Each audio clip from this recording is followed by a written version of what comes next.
I want to tell what I had a dream about. So, I wasn't even really sleep long, and this is the crazy part because I just went to sleep last night, and I don't remember my dream. But this morning, when I got my second sleep, because I wake up in the middle of the night, I wake up at 6 o'clock in the morning with my family, getting everybody ready for school and work and stuff, right? So when I went back to sleep, I ended up having another dream. And in this dream, it felt like part of me, I didn't feel like I was really asleep at first. I felt like I just knew I was woke. That's the thing. I just knew I was woke, right? So this vision I just got kind of weird to me. Because I wasn't in a deep sleep. I wasn't in a full deep sleep at all. But I've been getting dreams in the middle of this sleep that I get because it's a weird time. My kids go to school at 6 something. I don't have to get my other son up until 8 something, 8:30 or something, 8:20. So this time of the day, I have from 6:45 to 8 something in the morning, I have this time to go back to sleep, right? So sometimes I choose to go ahead and go back to sleep. Today, actually, what I had did before I had went to sleep, I had started to look up these movies I had planned on watching that were insightful about what I'm currently going through, right? And so the movie that I looked up was The Ninth Gate. I was talking to AI about my experience watching Da Vinci Code and the Ninth Gate. And it was explaining to me that both movies are similar to my whole theory, my whole study that I'm doing about Gnosis or whatever.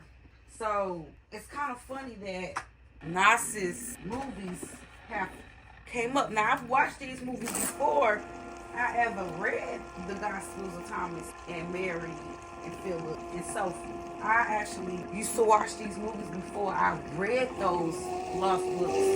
And I never quite understood fully what they were talking about. It was interesting because the idea there's something missing in that, because the parts to us that don't seem right seems to be what's everybody's soul is searching for. Because it's like, we got the book.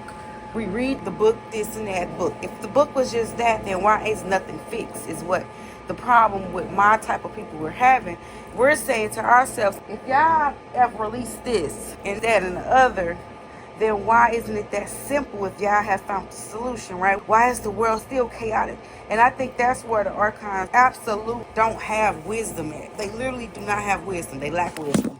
And that's why their attempts to destroy another kind that they created, or their attempt to imprison another kind, is always going to backfire on them. It's something about this light. This light is so good. It's when you open up a window, or it's when you wake up in the morning, right? You wake up in the morning, you got the curtain in your window up. I'm going off the head. This ain't something I forethought. This is just something I'm literally making up as I say, because I got to try to make a way to explain how the light works. And you ever see the sun rise through your window and you want to darken your room, right? You got the curtains up, that and the other, right? But then it's this part, your curtain covering up your window, but it's a little part of this window the light keeps shedding through, right? And it's irritating you. You could have 80% of your window covered up, right? Literally, 80% of your window is covered up. 90%, you could even have 95% of your window covered up. But the first fragment moment that a little light, just a beam shines through, you probably are irritated and you want to cover it up. And I get it. But that's how light works. It has no respect for the fact that you have covered yourself. It has no respect for the fact that you don't want it to shine. It's going to shine regardless. The light going to seep through it, and that's how it is. It's going to spill over. That's how abundant and how beautiful it is. There's no escaping the light. So when you plant that seed, now I don't have to do any more work after this. I don't have to really make these videos. I don't have to do anything. I don't have to tell y'all my story. But I'm going to do it because I love Jesus, and that's what he did. And he really was sent here to fix things. And I feel like with my knowledge I searched for this for so long. I don't want anybody to have to go through 20 years of research like I did. I want people who are looking for it today to have access to it today, because things that we need today are accessible early. We don't have to wait. So why continue to make people wait when it's abundantly out here now? And it's going to be to the point where you can just Google it. You can just tap on YouTube, on my page preferably, and come and find out. And you will see. You ain't got to go through all the lies and the trials and tribulation that life wants you to go through. I did it for 20 years of research. I did research for 20 years. Now, I can pass along. And my researching was just books. I went through experiences. I actually stepped into these characters to get this knowledge that I got.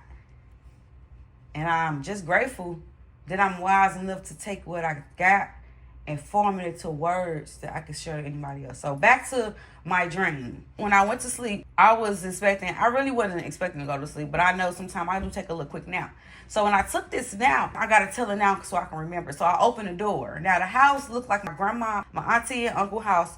We stayed on Edna. They still live in this house today.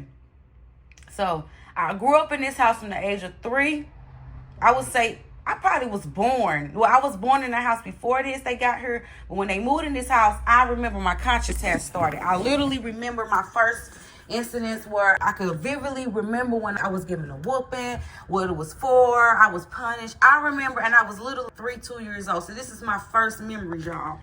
So in this dream, I am in this house. I'm literally in my first house that I remember my first conscious in.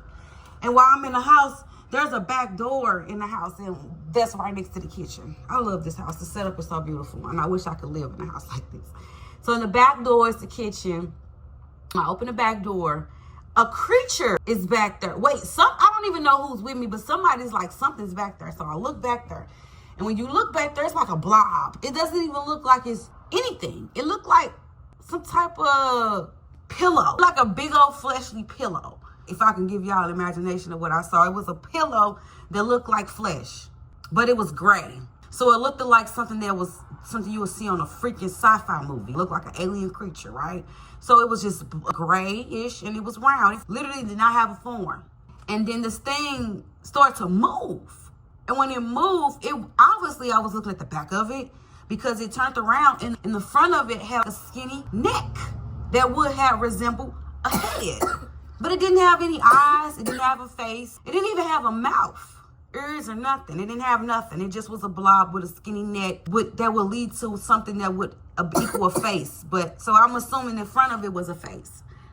So this thing started moving towards the door that I had open. So initially I got scared. What the hell? Alien resurrection. I was terrified. Then mind you, this is me in my dream in my old house that I first got my conscious in.